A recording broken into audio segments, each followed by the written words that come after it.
పేరుకే అది రైతు బజార్. అక్కడ దళారులదే రాజ్యం.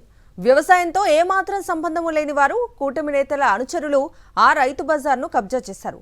నిజమైన రైతులు అక్కడ కూరలు అమ్ముకుందామనుకున్నా దారి లేదు. రైతులు తెచ్చిన కూరగాయలు దళారులు చెప్పిన రేటుకు వారికి అమ్మేసి వెళ్లిపోవాలంతే. ఇక రైతు బజార్లో నిర్దేశిత ధరల ప్రకారం కూరలు అమ్మటం లేదని, రేట్లు పెంచేస్తున్నారని వినియోగదారులు ఆరోపిస్తున్నారు. రైతులకు వినియోగదారులకు మధ్య దళారీ వ్యవస్థను నిర్మూలించాలన్న ఆలోచనతో రైతు బజార్ కాన్సెప్ట్ తీసుకువచ్చారు. ఈ క్రమంలోనే కర్నూలులో బాగా ప్రాచుర్యంలోకి వచ్చింది సి క్యాంప్ రైతు బజార్. అయితే చాలా రైతు బజార్లలో రైతులకు చోటు దక్కడం లేదు. రైతుల స్థానంలో దళారులు హల్చల్ చేస్తున్నారు. రైతులు పండించిన పంటను దళారులే రైతు బజార్లలో కూర్చుని అమ్ముకుని సొమ్ము చేసుకుంటున్నారు.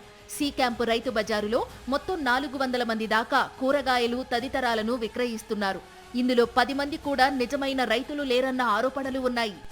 అలా రైతు అనేది ఒక పిల్లగాడు కూడా లేడు రైతు బజార్లో.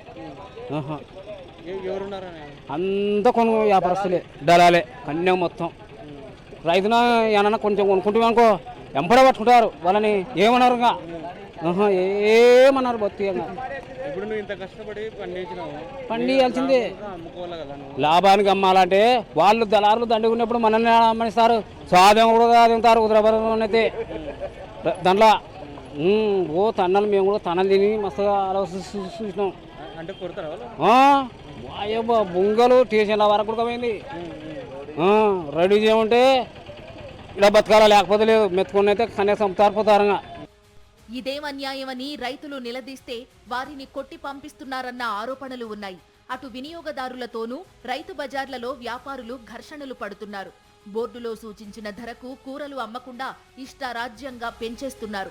అయితే ఇక్కడి దళారులంతా కూటమి నేతలకు కావలసిన వారే కాబట్టి పోలీసులు చూసి చూడనట్లు వదిలేస్తున్నారన్న విమర్శలు వినిపిస్తున్నాయి. వాస్తవానికి రైతు బజార్లలో కూరలు అమ్ముకోవాలంటే అవి అమ్మేవారికి పొలం ఉండి తీరాలి. అందులో కూరగాయలు సాగు చేస్తూ ఉండాలి.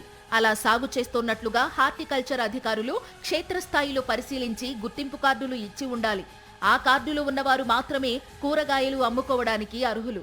అయితే కూటమి అధికారంలోకి వచ్చాక రైతు నోట్లో మట్టి కొట్టారు. కూటమి పార్టీల నేతల సిఫార్సులతో దళారులు రైతు బజార్ను కబ్జా చేశారు. వ్యవసాయ మార్కెట్ యార్డ్లో హోల్సేల్ కూరగాయల మార్కెట్ నుంచి కూరలు కొని ఇక్కడ అమ్ముకుంటున్నారు దళారులు. ఇక రైతులు తెచ్చిన కూరలను తక్కువ ధరకు కొని వాటిని వినియోగదారులకు ఎక్కువ ధరకు అమ్ముకుని దళారులు లాభపడుతున్నారు. దీనిపై వినియోగదారులు మండిపడుతున్నారు. లేదంటే చాలా మటుకు దళారులే ఉన్నట్టున్నారు ఇక్కడ. ఎందుకంటే మన చంద్రబాబు నాయుడు గారు వచ్చి చూశారు, సీఎం గారు. ఇది మన ఏపీలోనే సెకండ్ మన రైతు బజార్ అండి ఇది, మామూలుగా సీకాంది. వాస్తవం చెప్పాలంటే ఆయన చర్య తీసుకోవాల్సింది చంద్రబాబు గారు. అంటే ఇట్లా దళాలను పెట్టేసి మామూలుగా పెట్టేసి ఇట్లా కూరగాయలను సేల్ చేస్తే వాళ్ళ ఇష్టానుసారంగా మామూలుగా అమ్ముతుంటే సామాన్య మానవుడు ఎట్లా బతకాలి? ఇప్పుడు చూడండి, ఇప్పుడు నేను తీసుకున్నాను కూరగాయలు, తీసుకుంటే 700 రూపాయలు అయింది ఈ కూరగాయలకి. ఆ 700 రూపాయలు అయింది నాకే అర్థం కావడం లేదు. చూసి నేను ఇంటికి పోయి లెక్క చేసుకుంటే 700 రూపాయలు కట్టేది నేను ఫోన్పే నుంచి చేస్తే. అంటే వాస్తవం చెప్పాలంటే ఇంతకుముందు 200 రూపాయలు 300 రూపాయలకు వచ్చే కూరగాయలు ఇప్పుడు నాకు అర్థం కావట్లేదు. అంటే ఆ రేట్లు ఫిక్స్ చేసేది రైతు బజార్లో ఉన్న వాళ్ళ లేకపోతే ఈ దళారుల అనేది నాకు అర్థం కాలేదు. రైతు బజార్లో సగానికి పైగా దళారులు ఉన్నమాట వాస్తవమే అని C camp Rythu Bazar estate officer Kalyani అంటున్నారు. అయితే దళారులను పూర్తిగా రైతు బజార్ నుంచి పంపించేసి రైతులకే అవకాశం కల్పించడానికి చర్యలు తీసుకుంటున్నామని ఆమె అంటున్నారు. ఇటీవల చంద్రబాబు నాయుడు ఇదే రైతు బజార్ను సందర్శించారు.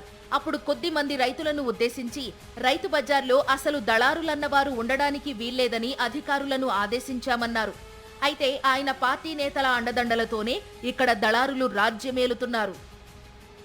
కూరగాయలు కొనడానికి వస్తున్న వినియోగదారులు కూడా ఎంతో ఆవేదన వ్యక్తం చేస్తున్న సిచ్యువేషన్. ఇక్కడ దళారు వ్యవస్థ ద్వారానే పూర్తి స్థాయిలో యొక్క రేటును ఫిక్స్ చేసి ఇష్టానుసారంగా ఈ యొక్క కూరగాయలను అమ్ముతున్నారంటూ వినియోగదారులు అయితే ఆవేదన వ్యక్తం చేస్తున్నారు. ఇప్పటికైనా ఈ యొక్క ప్రభుత్వం చర్యలు తీసుకొని పూర్తి స్థాయిలో ఇక్కడ రైతు బజార్లో దళారుల వ్యవస్థను నియంత్రణ చేసి కేవలం రైతులను మాత్రమే ఇక్కడ కూరగాయలు అమ్ముకునేలాగా, అది కూడా నిత్యావసర ఈ యొక్క ధరలను కూడా తగ్గించాలంటూ ఈ యొక్క వినియోగదారులు అయితే కోరుతున్న పరిస్థితి. కెమెరామెన్ శేఖర్తో లోకేష్, సాక్షి టీవీ, కర్నూలు.